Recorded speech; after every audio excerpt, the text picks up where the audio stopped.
वक्फ कानून में संशोधन के खिलाफ यवतमाल में आयोजित जन आक्रोश सभा से all India Muslim personal law board की केंद्र सरकार को चेतावनी। All India Muslim personal law board की ओर से वक्फ कानून में किए गए संशोधनों के विरोध में शनिवार दिनांक 14 जून को यवतमाल के भव्य दिव्य रॉयल पैलेस में विशाल विरोध जन आक्रोश सभा का आयोजन किया गया। यवतमाल में आयोजित इस जनसभा में जिला कन्वीनर मुफ्ती इनामुल्लाह खान ने अपने प्रास्ताविक में कहा कि केंद्र सरकार द्वारा इस नए कानून के जरिए मुसलमानों की संपत्ति पर कब्जा करने का प्रयास किया जा रहा है, जिसका हम सभी विरोध करते रहेंगे। वक्फ कानून में संशोधन के खिलाफ इस विशाल जनसभा में यवतमाल ज़िले की लगभग सभी तहसीलों से भारी संख्या में मुस्लिम नागरिकों ने शिरकत की। इस विशाल जनसभा को संबोधित करने वाले सभी वक्ताओं और उलमा ने वक्फ संशोधित इस काले कानून का विरोध किया। उन्होंने केंद्र सरकार से इस कानून को वापस लेने की मांग की। दलित समाज सेवक एडवोकेट जयसिंह चौहान ने कहा कि वक्फ कानून में संशोधन सरासर गलत है। सरकार मुसलमानों से उनका हक छीनने का काम कर रही है। केंद्र सरकार के इस कानून के विरोध में हम मुसलमानों के साथ हक की लड़ाई सड़क से लेकर सदन और न्यायालय तक लड़ने में साथ देंगे। अखिल भारतीय ओबीसी महासंघ के ज्ञानेश्वर गोरे ने कहा कि केंद्र सरकार पर उन्होंने आरोप लगाया कि सरकार मुसलमानों की पुरानी ज़मीन पर कब्जा करना चाहती है और इसका विरोध देश भर में किया जा रहा है।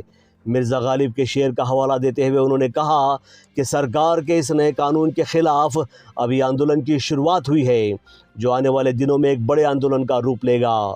मौलाना इलियास फलाही साहब और ज़ियाउद्दीन सिद्दीकी ने अपने संबोधन में कहा कि वैसे तो ये कानून 1995 में बनाया गया था, जिसका हम स्वागत भी करते हैं, लेकिन अब जिस तरह से इसमें संशोधन किए गए हैं, हम उसे कतई स्वीकार नहीं कर सकते हैं। हम इसे वापस लिए जाने की मांग करते हैं। परभनी से आए अहले सुन्नत वल जमात के रफ़ीउद्दीन अशरफी साहब ने अपने जोशीले अंदाज में कहा कि केंद्र सरकार द्वारा लाया गया यह एक्ट संविधान के आर्टिकल 14 का सीधा उल्लंघन है। हम ये मानते हैं कि सरकार ये एक्ट को बचाने के लिए नहीं, वक्फ संपत्ति के ऊपर किए गए अवैध कब्ज़े को हटाने के लिए नहीं, वक्फ की आय को बढ़ाने के लिए नहीं, बल्कि ये एक्ट बीजेपी और आरएसएस इसलिए लाए हैं ताकि वक्फ की करोड़ की संपत्ति अपने कारपोरेट दोस्तों को बहाल कर सके।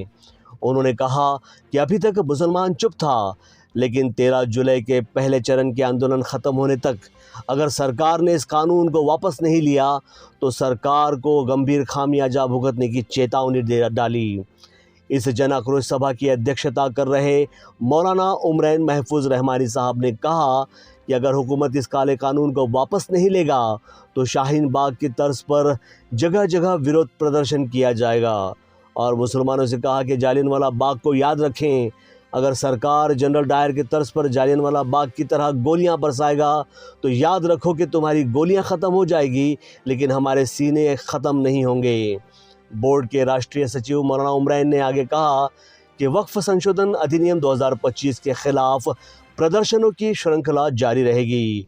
उन्होंने इस बात पर जोर दिया कि ये लड़ाई केंद्र सरकार के खिलाफ है, ना कि हिंदू आस्था या समुदाय के खिलाफ। All India Muslim personal law board का ये मानना है कि हम 13 जुलाई तक नियोजित विरोध प्रदर्शन जारी रखेंगे। उसके बाद बोर्ड के ज़िम्मेदार जेल भरो आंदोलन करेंगे और इसी तरह का एक बड़ा फैसला बोर्ड लेगा, जिसके बारे में 13 जुलाई को दिल्ली में एक बैठक में होने के बाद इसकी घोषणा की जाएंगी। उन्होंने कहा कि उद्देश्य वक्फ संपत्ति की रक्षा करना नहीं, बल्कि उन्हें बर्बाद करना है। उन्होंने ज़ोर देकर कहा कि अधिनियम को वापस लिया जाए या उसके वापस लिए जाने तक हम संविधान के ढांचे के भीतर अपना संघर्ष जारी रखेंगे। यवतमाल में जन आक्रोश सभा की सफलता को से मौलाना उमरैन रहमानी